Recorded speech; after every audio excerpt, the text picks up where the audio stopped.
اس طرح رخصتیں ڈھونڈنا، اسے بولتے تعویل کرنا۔ سرکار فرماتے ہیں کس قدر تعویلیں کرتا اور رخصتیں ڈھونڈتا ہے، تعویل کرنے والا بد عہد و باغی ہے۔ میں نے سمجھایا، بد عہد و باغی ہے، جو وعدہ توڑنے والا اور بغاوت کرنے والا ہے۔ اللہ کا باغی، رسول کا باغی۔ فرماتے ہیں اے کاش جب کہ ہم اصل عزیمت اختیار کریں، ہم عزیمت کو اختیار کرتے اور اجماع امت کے ساتھ وابستہ رہیں۔ سب سے کٹنگ، انہوں ویسے، انہوں ایسے، انہوں ویسے، انہوں ویسے، انہوں ایسے، انہوں ایسے نہیں، سرکار سواد اعظم کے ساتھ رہو گے، امت کے ساتھ میل جول کر رہو گے۔ تو یہاں سرکار بھی یہی فرماتے ہیں کہ اجماع امت کے ساتھ وابستہ رہیں اور اپنے اعمال میں اخلاص کریں، تب ہی حق تعالیٰ سے نجات پا جائیں۔ یہ اتنا کریں گے اللہ تعالیٰ تمہیں بخش دے گا۔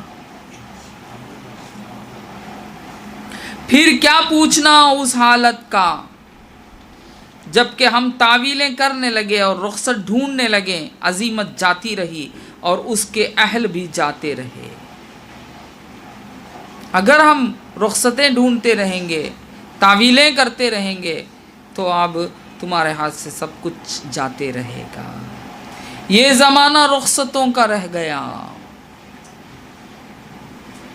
اب یہ زمانے کو کیا بولنا کہ معلوم ہے، سرکار غوث الثقلین نے اپنے زمانے میں فرما رہے یہ زمانہ رخصتوں کا رہ گیا، نہ کہ عزیمتوں کا۔ یہ زمانہ تو ریا و نفاق کا اور ناحق دوسروں کے اموال لینے کا رہ گیا۔ کثرت کے ساتھ وہ لوگ ہیں جو نماز، روزہ، حج، زکوٰۃ اور جو کچھ بھی نیک کام کرتے ہیں وہ مخلوق کے لیے کرتے ہیں، خالق کے لیے نہیں۔ وہ نیک کام جو بھی نماز پڑھتے ہیں، روزہ رکھتے ہیں، یہ لوگ اللہ کے لیے کرتے ہیں، مخلوق کے لیے نہیں کرتے۔ اس دنیا کا بڑا حصہ مخلوق ہی مخلوق بن گیا۔ کب کا زمانہ، سرکار فرماتے ہیں اس دنیا کا بڑا حصہ کیا ہو گیا، مخلوق ہی مخلوق بن گیا۔ یعنی نماز تمہارے مخلوق کے لیے، روزے تمہارے مخلوق کے لیے، زکوٰۃ تمہارے مخلوق کے لیے، حج تمہارا مخلوق کے لیے۔ اس طرح ہر عبادت، ہر نیکیاں صرف مخلوق کے لیے رہ گئی تو مخلوق ہی مخلوق بن گیا، بلا خالق کے، بلا خالق کے، کہ کسی عمل میں بھی اکثروں کی اخلاص نہیں۔ تم سب مردہ دل ہو، بلا خالق کے تم سب مردہ دل ہو۔ سمجھ میں آیا؟ یعنی اللہ کے لیے کرو جو کچھ بھی کرنا ہے، اللہ تعالیٰ کو چھوڑ کر اگر مخلوق کو سامنے لا لیں گے تو اخلاص جاتا رہے گا۔ جب اخلاص جاتا رہے گا تو تمہارا دل کیا ہے، مردہ ہو جائے گا۔ تو ایسا کرنے والا مردہ دل ہو، زندہ نفس ہو، تمہارا نفس زندہ ہو جائے گا، تمہارا دل مر جائے گا، تمہارا نفس زندہ ہو جائے گا۔ زندہ خواہش والے ہو اور طلب دنیا ہو، قلب کی زندگی اس میں ہے کہ مخلوق نکل جائے۔ سرکار فرماتے ہیں قلب کی زندگی اس میں ہے کہ مخلوق نکل جائے، تمہاری یاد سے مخلوق نکل جائے، تمہارے خیال سے مخلوق نکل جائے۔ یہ ہے قلب کی زندگی، اور حق تعالیٰ کے ساتھ قائم ہو۔ معنی کے اعتبار سے نہ کہ صورت کے اعتبار سے، کیونکہ یہاں صورت کا اعتبار نہیں، معنی کے اعتبار سے، یعنی تم اپنے باطن کے اعتبار سے، قلب کے اعتبار سے، تمہارے ذہن سے، خیال سے مخلوق ہٹ جانا چاہیے، صورت کے اعتبار سے نہیں۔ صورت تو سے ملتے ہی رہنا پڑے گا، ہاں سب سے، تو صورت کے اعتبار سے نہیں، معنی کے اعتبار سے، کیونکہ یہاں صورت کا اعتبار نہیں۔ انما الاعمال بالنیات، سمجھ میں یہ بات؟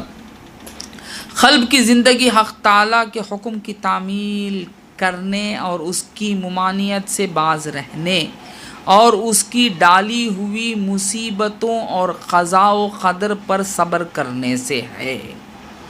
یہ قلب کی زندگی کیا ہے؟ اللہ تعالیٰ کے حکم کی تعمیل کرنا، وہ جس چیز سے رکاتا ہے رکنا، جس کو کرنے کا حکم کہتا ہے کرنا، اور جب مصیبت اس کے طرف سے تم پر آتی ہے صبر کرنا، اور تقدیر کے معاملات پر صبر کرنا، یہ ہے قلب کی زندگی۔ پھر فرماتے ہیں صاحب زادہ مقدرات الہیہ میں اپنے آپ کو اس کے حوالے کر۔ اللہ تعالیٰ جو مقدر بنایا ہے تو اس میں دخل اندازی مت کر، تو اپنے آپ کو اس کے حوالے کر، پھر اس پر جمع رہ، کیونکہ ہر امر کو ضرورت ہے بنیاد کی، ہر حکم کو کیا ہے؟ ہر امر کو، ہر حکم کو ضرورت ہے بنیاد کی اور اس کے بعد تعمیر کی۔ پس رضا و تسلیم بمنزل بنیاد کے ہے، اور حق تعالیٰ کی یاد پر بقا و قیام بمنزل تعمیر کے ہے۔ بات سمجھ میں؟ اس پر جملہ اوقات میں مداومت رکھ، ہر وقت اللہ تعالیٰ کے جو بھی اللہ تعالیٰ تیرے لیے تقدیر مقرر کیا اس کے ساتھ رہ، رات میں بھی اور دن میں بھی۔ افسوس ہے تجھ پر اپنے معاملوں میں فکر کرنا قلب کا کام ہے۔ پس جب اپنے لیے کوئی خوبی دیکھے تو اللہ کا شکر کر، اور جب کوئی بدحالی دیکھے تو اس سے توبہ کر۔ کیا کر؟ تو جب بھی تیرے میں سے کوئی خوبی ظاہر ہو اللہ کا شکر ادا کر، جب کوئی نقص ظاہر ہوتا ہے تو اس سے توبہ کر۔ بات سمجھ میں آئی؟ اسی فکر سے تیرا دین زندہ بنے گا اور شیطان مردہ۔ اگر تو اس طرح اپنی زندگی چلائے گا تو اس کی وجہ سے تیرا جو دین ہے وہ زندہ رہے گا اور شیطان مردہ ہو جائے گا۔ اور اسی لیے کہا گیا ہے کہ ایک ساتھ کا تفکر شب بیداری سے بہتر ہے، یعنی رات بھر عمل کرنے سے، نمازیں پڑھنے، روزے رکھنے، سب سے بہتر کیا ہے؟ ایک لمحہ کے لیے علم سیکھنے کے لیے بیٹھ جائیں، کہ ہم کرنے کے آگے فکر کرنے کی قابلیت حاصل کرنے کے لیے بیٹھ جائیں کہ اب ہمیں کرنا کیا ہے، کرنا کیا نہیں ہے۔ وہ ایک لمحہ رات بھر نماز پڑھنے سے بہتر ہے۔ سمجھ میں آئی بات؟ اے امت محمد صلی اللہ علیہ وسلم، اللہ عز و جل کا شکر کرو کہ اس نے تم سے پہلے گزر جانے والے لوگوں کی بنسبت تھوڑے سے عمل پر اکتفا فرمایا۔ تم دنیا میں وجود کے اعتبار سے سب کے بعد ہو اور مرتبے کے اعتبار سے اول ہوگے قیامت کے دن۔ اس بات کا شکر ادا کرو کہ تمہارے تھوڑے اعمال بھی اللہ تعالیٰ کے نزدیک بہت بزرگیت شان رکھتے ہیں، اور موجود ہونے کے اعتبار سے تم آخری میں آئے امت محمد بن کر، مگر امت محمد الرسول اللہ کی جو نسبت ہے تمہیں وہ سب سے اول کر دیا، اور قیامت میں تم سب سے اول رہو گے۔ جو شخص تم میں تندرست ہے تو اس جیسا کوئی تندرست نہیں۔ تم سردار ہو، تمہارے سوا ساری امتیں رعایت ہیں۔ جو تم میں تندرست ہے ویسا کوئی تندرست نہیں رہے، تم سردار رہو گے اور باقی تمام امت تمہاری رعایا رہے گی قیامت کے دن۔ جب تک تو اپنے نفس، اپنی خواہش اور اپنی طبیعت کے گھر میں بیٹھے رہے گا تندرست نہ بنے گا۔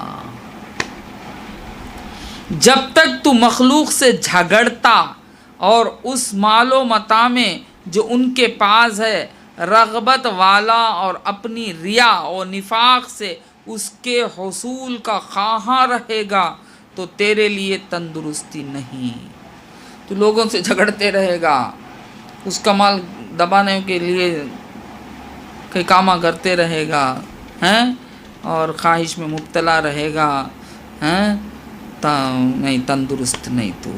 جب تک تو دنیا میں رغبت کرنے والا رہے گا تیرے لیے تندرستی نہیں، اور جب تک تو حق تعالیٰ کے ماں سوا پر دل سے اعتماد رکھے گا تو تیرے لیے تندرستی نہیں۔ تو اللہ کو چھوڑ کر اللہ کے سوا جتنے دوسرے ہیں ان کے اوپر تو دل سے اعتماد رکھے گا تو تندرستی تیرے حق میں نہیں آئے گی۔ اے میرے اللہ، سرکار فرماتے ہیں آمین فرمائیے، اے میرے اللہ ہم کو صحت عطا فرما اپنے ساتھ، اور دے ہم کو دنیا میں بھی بھلائی اور آخرت میں بھی بھلائی، اور بچا ہم کو دوزخ کے عذاب سے۔ سبحان ربک رب العزت عما یصفون وسلام علی المرسلین والحمد للہ رب العالمین۔ آج دوسری مجلس ختم ہوئی، وآخر الدعوانا ان الحمد للہ رب العالمین۔